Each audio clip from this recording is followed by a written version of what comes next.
दो गधों की कहानी। नदी किनारे एक छोटा सा गांव बसा हुआ था। नदी गांव के लोगों के लिए पानी का प्रमुख स्रोत थी। लेकिन जब बरसात के मौसम आया और गांव में कई दिनों तक घनघोर बारिश हुई तो नदी में बाढ़ गई। बाढ़ का पानी पूरे गांव में भर गया। मकान पानी में डूब गए। लोगों को सुरक्षित स्थानों पर बांटना पड़ा।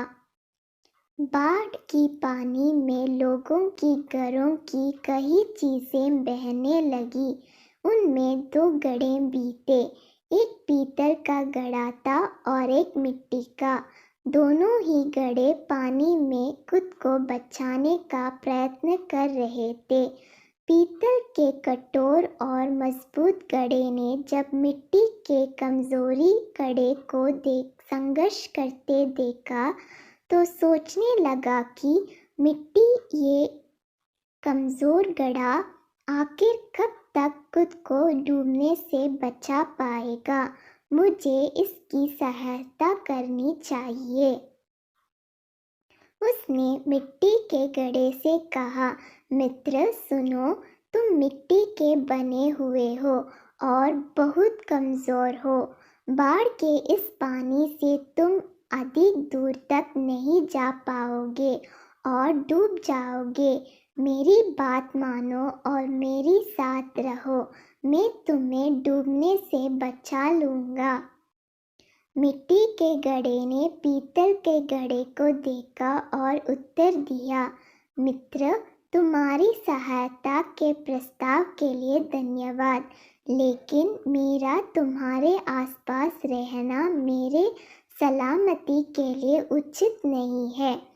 तुम ठहरे पीतल के बने हुए घड़े और मैं मिट्टी का घड़ा। तुम बहुत कठोर और मजबूत हो। अगर तुम मुझसे टकरा गए तो मैं तो चकनाचूर हो जाऊंगा। इसलिए तुमसे दूर रहना में ही मेरी भलाई है। मैं स्वयं ही खुद को बचाने का प्रयास करता हूँ। भगवान ने चाहा तो किसी तरह किनारे तक पहुँची जाऊंगा। इतना कहने के बाद मिट्टी का घड़ा दूसरी दिशा में बहने का प्रयत्न करने लगा और धीरे धीरे पानी के बहाव के साथ नदी किनारे पहुंच गया।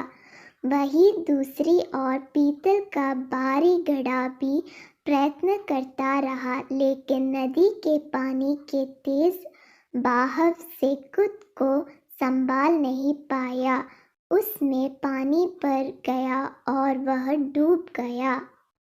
सीख, विपरीत गुणों में अपेक्षा एक समान गुण वाले अच्छी मित्रता कायम कर पाते हैं।